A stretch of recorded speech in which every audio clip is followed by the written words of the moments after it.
une question pour le professeur Renaud Jardry. Déjà, je vous remercie pour la pertinence et l'exhaustivité de votre présentation. Quelle est la place aujourd'hui, en 2019, du scanner sans injection dans le premier épisode psychotique, en sachant qu'il y a plus de 20 ans, quand j'ai commencé mon internat, c'était la radio du crâne face profil jusqu'à ce que la HAS vienne enterrer presque définitivement cet examen par un rapport strict. Alors vous avez raison de souligner ça. C'est vrai que souvent, ce qui est proposé en première intention, quand l'imagerie est demandée aux urgences, c'est le scanner cérébral. Mais en fait, j'espère vous avoir convaincu qu'aujourd'hui, dans une perspective de semi-urgence, on a plus intérêt à réaliser une IRM parce que l'ensemble des travaux qu'on a aujourd'hui, à la fois en termes de résolution, mais aussi les projets régionaux qui permettront à terme de pouvoir informer les IRM à faible champ par des données issues d'IRM à très haut champ, qui est un projet régional qui permettront de gagner en fait encore plus en résolution, y compris sur des IRM cadencés à 1,5 Tesla, en fait, nous font penser qu'aujourd'hui, c'est vraiment cet examen qui doit être privilégié. Alors, parce qu'il est non invasif, bien sûr, il peut y avoir des contre-indications, auquel cas on va se replier sur le scanner, mais en première intention aujourd'hui, on devrait systématiquement, quand on veut faire une imagerie cérébrale du premier épisode, faire une IRM cérébrale.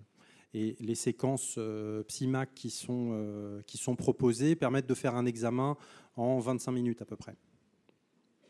Donc c'est très rapide et c'est très acceptable pour le patient. Il marche. Ça y est, il est ouvert. Deux choses.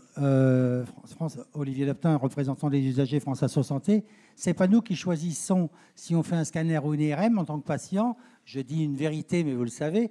Et l'autre chose qui me vient, c'est quelque part, que ce soit les gens en situation de handicap ou que ce soit les gens, de ce que j'ai dit tout à l'heure, j'ai des beaux enfants et dont un de la psychiatrie, qui soient en crise, il faut accepter que les gens qui les connaissent le mieux acceptent, y compris dans l'examen, quelque part, pour préparer que ça se passe le mieux, la sérénité de l'examen, scanner ou IRM. Or, en général, on se fait foutre en l'air de la salle, puisque de toute façon, c'est tablier de pion, tout ça, donc on n'y va pas. Donc je pense que ça, dans la culture du prescripteur d'IRM, j'entends bien plutôt que le scanner, mais aussi que les établissements, les radios, les cabinets radio acceptent qu'ils soient accompagnés pour que ça se passe le mieux possible et que votre examen puisse être le mieux possible. Maintenant, c'est à la première intervenante où je voulais, moi, la dame qui anticipait, prévenait, et tout ça, ça m'interpellait fortement par rapport à ce que vous faites sur le périnatal au tout début. Et la question que je me suis posée, moi, c'est que tout ce que vous nous avez présenté, qui me semble très, très bien, comment ça s'articule avec aujourd'hui le Prado où les gens sortent de maternité, enfin les femmes sortent de maternité extrêmement court,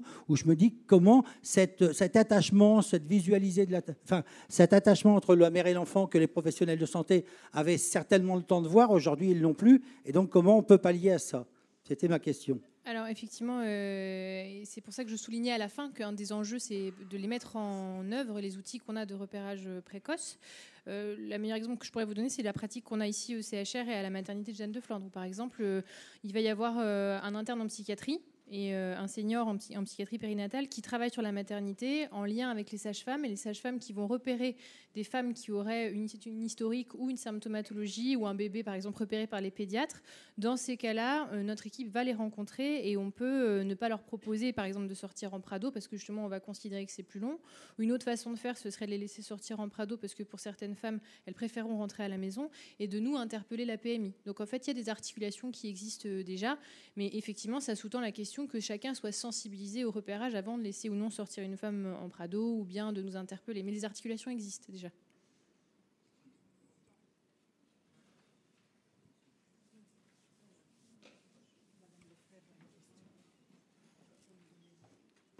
Non, et pour autant, personnellement, bon, je suis médecin, même si je ne suis pas psychiatre, mais je crois que le Prado, c'est véritablement pour beaucoup. Quand on sort de l'île, quand on est en périphérie, c'est une catastrophe. Et moi, je me bats, on est deux, une de mes amies qui est pédiatre et moi-même, et on se bat contre le Prado. Parce qu'il faut être lucide. Dans certaines zones où le contexte socio-économique n'est pas toujours élevé, la femme n'a pas le choix. Parce qu'à la maison, il y en a 3 qui attendent. Et le mari, il n'aura pas le temps, ou il ne voudra pas.